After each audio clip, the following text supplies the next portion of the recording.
प्यारे बच्चों, विश्वास है कि आप सभी लोग स्वस्थ होंगे। सोशल डिस्टेंसिंग का पालन करते रहिए। साथ ही अपने आसपास की वस्तुओं को, अपने आप को, अपने घर को सैनिटाइज करते रहिए।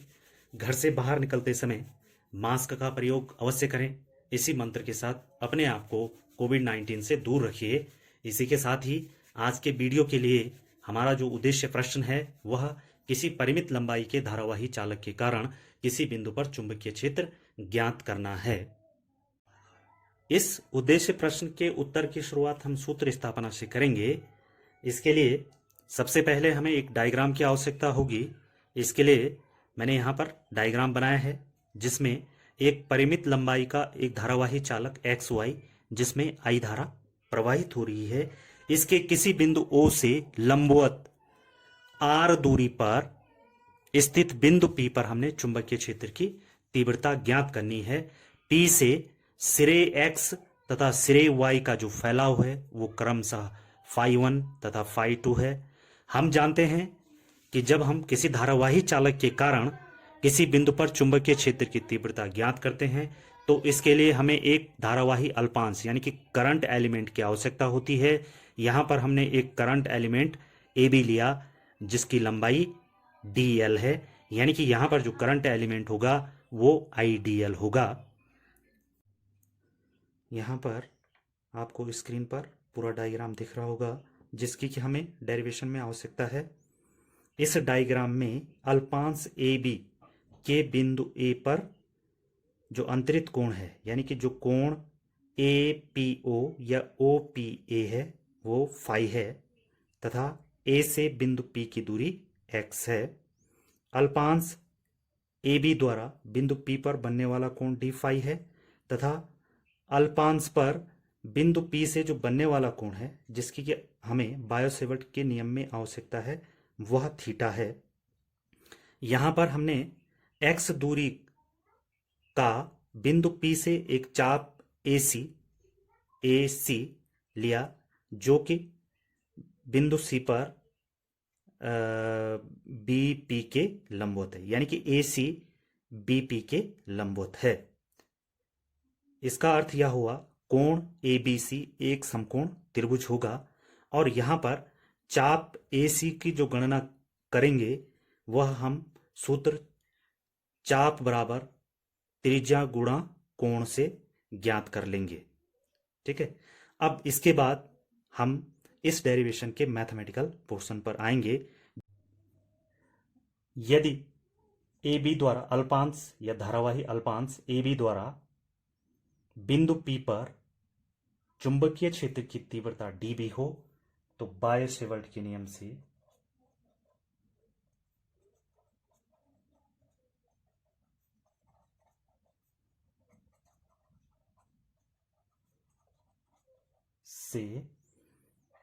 dB इक्वल टू हो जाएगा म्यू 0/4 पाई I.dl sine theta over x square. इसको लिखेंगे इक्वेशन नंबर 1। ये आ गई इक्वेशन नंबर 1। अब इस इक्वेशन में dl साइन थीटा की वैल्यू रखेंगे, dl साइन थीटा की वैल्यू रखेंगे। यहां पर dl साइन थीटा की जो वैल्यू है उसको हम त्रिभुज ABC यानी कि जो ट्राइंगल ABC है इससे ज्ञात करेंगे। तो यहां शुरू करेंगे त्रिभुज AB से। ये आ जाएगा sine theta is equal to, क्योंकि ये राइट एंगल ट्राइंगल है तो sine theta is equal to लंब बटे कर्ण, यानी कि इसका कर्ण हो जाएगा AB और लंब हो जाएगा AC, तो AC बटा कितना हो जाएगा AB, और AB इक्वल टू DL है यानी कि अल्पांश की लंबाई। तो ये आ जाएगा AC is equal to AB sine theta, यानी कि AC इज इक्वल टू आ जाएगा DL साइन थीटा। इसको लेंगे इक्वेशन नंबर 2। ठीक है, अब पुनः जो मैंने आपको पहले बताया था कि AC एक चाप है और इस चाप की जो लंबाई है वो हम चाप के लिए सूत्र से ज्ञात कर लेंगे। तो जहां AC एक चाप है। और हम जानते हैं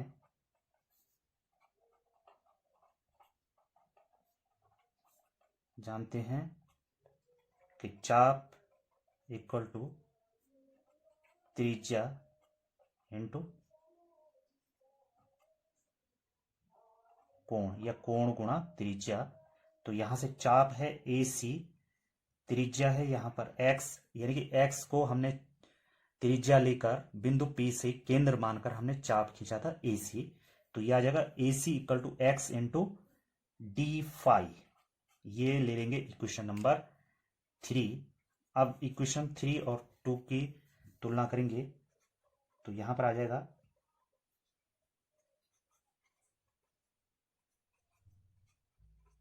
यह आ जाएगा DL sine theta equal to x d phi. DL sine theta is equal to x d phi. ये इक्वेशन नंबर 4 आ जाएगा। और इस वैल्यू को हम इक्वेशन नंबर 1 में रखेंगे। तो क्या करेंगे, समीकरण 4 का मान समीकरण 1 में रखने पर यह हमारे पास इस प्रकार से आ जाएगा। यह आ जाएगा dB equal to mu 0 over 4 pi I DL sine theta को रिप्लेस कर देंगे x डी फाई से ओवर x स्क्वायर, और x से एक फैक्टर x स्क्वायर का कैंसिल हो जाएगा। अब हम इक्वेशन नंबर 5 के लिए x की वैल्यू ज्ञात करेंगे और इसको रिप्लेस करने का प्रयास करेंगे। तो x की वैल्यू हम जो राइट एंगल ट्राइंगल है वो है AOP, इससे ज्ञात करेंगे। तो यहां पर समकोण त्रिभुज AOP से ये आ जाएगा cos फाई, क्योंकि यहां पर ये वाला जो कोण है वो फाई है और ये 90 है। तो cos phi is equal to आ जाएगा आधार बटा कर्ण, यानी कि R ओवर X, आधार बटे कर्ण R ओवर X। तो यहां से 1 ओवर X, इसको हम यहां से निकाल क्रॉस मल्टीप्लाई कर दें, या R को हम क्या कर दें, पक्षांतर कर दें, तो यह आ जाएगा 1 over X equal to cos phi over R। ये है इक्वेशन नंबर 6। इस वैल्यू को हम इक्वेशन 5 में रखेंगे। तो यहां पर लिख देंगे हम समीकरण 6 का मान समीकरण 5 में रखने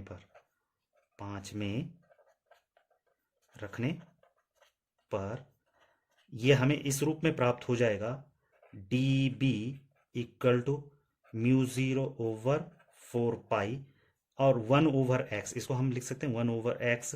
तो ये सीधा सीधा cos फाई ओवर r से मल्टीप्लाई हो जाएगा। तो इसको हम इस प्रकार से लिख सकते हैं I cos phi d phi over r।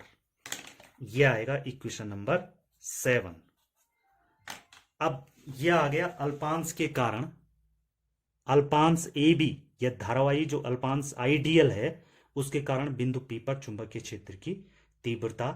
अब यदि हम पूरे चालक XY के कारण अगर हम चुंबकीय क्षेत्र की तीव्रता ज्ञात करना चाहेंगे तो हमें इसके द्वारा जो चुंबकीय क्षेत्र प्राप्त हुआ है इसका इंटीग्रेशन लेना पड़ेगा। और ये जो इंटीग्रेशन का जो फैलाव है वो है φ1 से लेके φ2 तक। तो इसको हम माइनस φ1 लेंगे क्योंकि ये माइनस जो है y अक्ष में जा रहा है ये, इस कारण से। तो ये आ जाएगा पूरे चालक XY के कारण बिंदु P पर चुंबकीय क्षेत्र या चुंबकीय क्षेत्र की तीव्रता। और यह आ जाएगा B is equal to integration of minus five one to five two d B. Okay, और यहाँ पे अगर हम इक्वेशन 7 का मान रखेंगे तो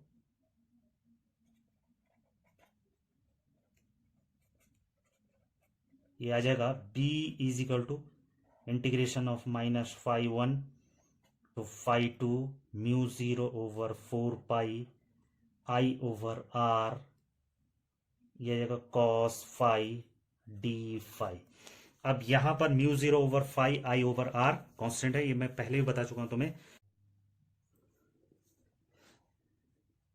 तो ये कांस्टेंट हम बाहर ले लेंगे तो b इज इक्वल टू आ जाएगा mu zero over four pi I over R integration minus five one to five two cos five d five, और ये आ जाएगा b equal to integration of cos five equal to आ जाएगा sine five, तो ये आ जाएगा mu zero over four pi I over R, यहाँ पर आ जाएगा साइन फाइव, और जो ये डेफिनेट इंटीग्रल है इसकी जो लोअर लिमिट है ये माइनस फाइव वन से लेके और ये अपर लिमिट फाइव टू तक, इस वैल्यू को रखेंगे तो ये आ जाएगा v is equal to mu zero over four pi I over R, ये आ जाएगा साइन फाइव वन, ये आ जाएगा five two minus sine five minus five one, ये ओके। अब हम एक्स वाई धारावाही चालक के कारण बिंदु P पर चुंबकीय क्षेत्र की तीव्रता ज्ञात कर चुके हैं। वो इस प्रकार से आई यहां पर B equal to mu zero over four pi I over R, ये आया हमारा यहाँ पे साइन फाइव टू, और ये आया था minus sine minus five one, ये जो पिछली जो इक्वेशन में आया था इस प्रकार से ये आया था। तो यहां पर क्या होता है, यहां पर हम फॉर्मूला यूज करेंगे, हम जानते हैं साइन माइनस थीटा इजिकल होता है माइनस साइन थीटा। ये जो वैल्यू है या ये जो सूत्र है इसका प्रयोग हम यहां पे करेंगे तो sine minus five one is equal two minus sine five one आ जाएगा, तो ये माइनस माइनस का प्लस हो जाएगा, तो ये हमारे पास फॉर्मूला आएगा mu zero over four pi I over R, ये आ जाएगा साइन, इसको हम सीधा सीधा सीधा लिख देंगे five one plus five two. ये आ गया किसी परिमित धारावाही चालक के कारण उसके समीप किसी बिंदु पर चुंबकीय क्षेत्र की तीव्रता। ये आ गई इक्वेशन नंबर, यहां पर हमारे पास इक्वेशन 7 थी और ये आई हमारे पास इक्वेशन नंबर 8। ओके, अब इसमें कंडीशन लगाएंगे एक कि यदि धारावाही चालक अनंत लंबाई का हो, स्थिति केवल एक ही स्थिति मैं आपको यहां पर दर्शा रहा हूं, स्थिति यदि धारावाही चालक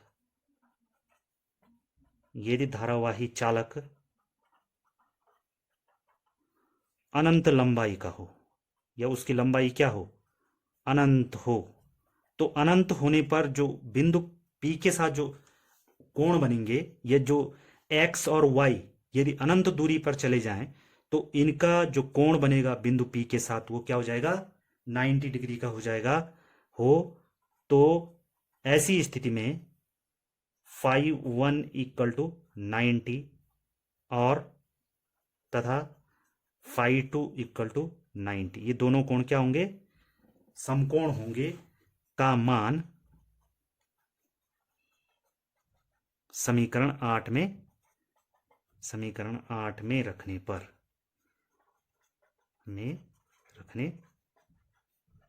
अब ये रखा तो चुंबकीय क्षेत्र क्या हो जाएगा ऐसे चालक द्वारा, mu zero over four pi I over R, यहां पर आ जाएगा साइन 90 प्लस साइन 90, और हम जानते हैं साइन 90 इक्वल टू होता है 1, तो यह आ जाएगा b equal to mu zero over four pi I over R sine 90 का वैल्यू 1 + 1 यानी कि ये आ जाएगा 2, ये आ जाएगा b equal to mu 0 over 4 pi I over R into 2। अब 2 से एक फैक्टर 2 कैंसिल हो जाए, 4 का कैंसिल हो जाएगा, तो b इक्वल टू हो जाएगा mu 0 over 4 pi 2i over R. या इसको ऐसे लिख सकते हैं हम, इसको हम कैसे लिख देंगे, b equal to mu 0 over 2 pi I over R. ये अनंत लंबाई के धारावाही चालक के कारण उससे r दूरी पर स्थित किसी बिंदु पर चुंबकीय क्षेत्र की तीव्रता हो जाएगी। तो इसको हम लिखेंगे अनंत लंबाई के धारावाही चालक के कारण, अनंत लंबाई के धारावाही चालक के